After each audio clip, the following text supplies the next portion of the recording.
มันนี่ก็อีกเป็นมื้อหนึ่งที่กลุ่มเวียดเนาะประมาณ13 คนปีนข้ามกำแพง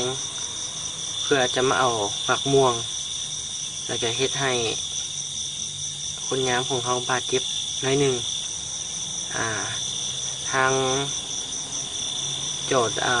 มุมด้านขวาจะเห็นเนาะกลุ่มคนกรรมกรคนเวียดปีนหัวมาเอาฝักม่วงตอนเวลา8:48 นาที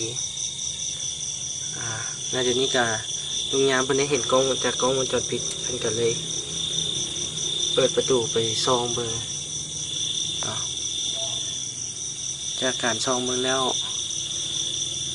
จะมาอยู่ในมุมตัวนี้เนาะก็ได้ออกมาบอกให้มันลงจากหัวแต่ก็บ่เกิดเป็นผลท่านจะเห็นอีก3 คนที่อยู่แคมทางก็แม่นกลุ่มคนที่มาน้ำกันกับพวกที่ลักมะม่วงซึ่งเดี๋ยวนี้พระเจ้ากำลังลักอยู่เนาะเมื่อคนเวียดเห็นแล้วจะมีการจับขี้หินฟาดกันเนาะขี้หินฟาดกันก็จะมีการชกต่อยกันน้อยหนึ่ง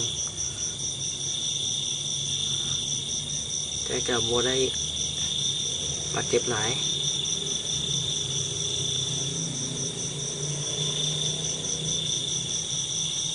ซึ่งในบริเวณแถวบ้านเราจะมีเรือนที่ปลูกอยู่ประมาณ2 หลังเดี๋ยวชี้ไปตามกองหลอนเพราะว่า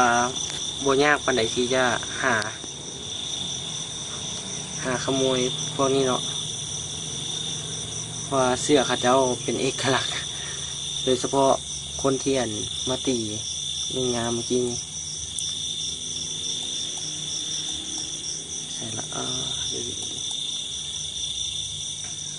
เดี๋ยวเบิ่งเหตุการณ์ตอนตีกัน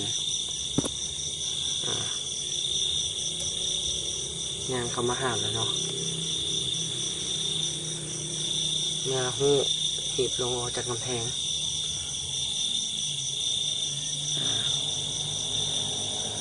มีก้อนหินเนาะ2-3 ก้อนที่หัวมีการซกซึ่ง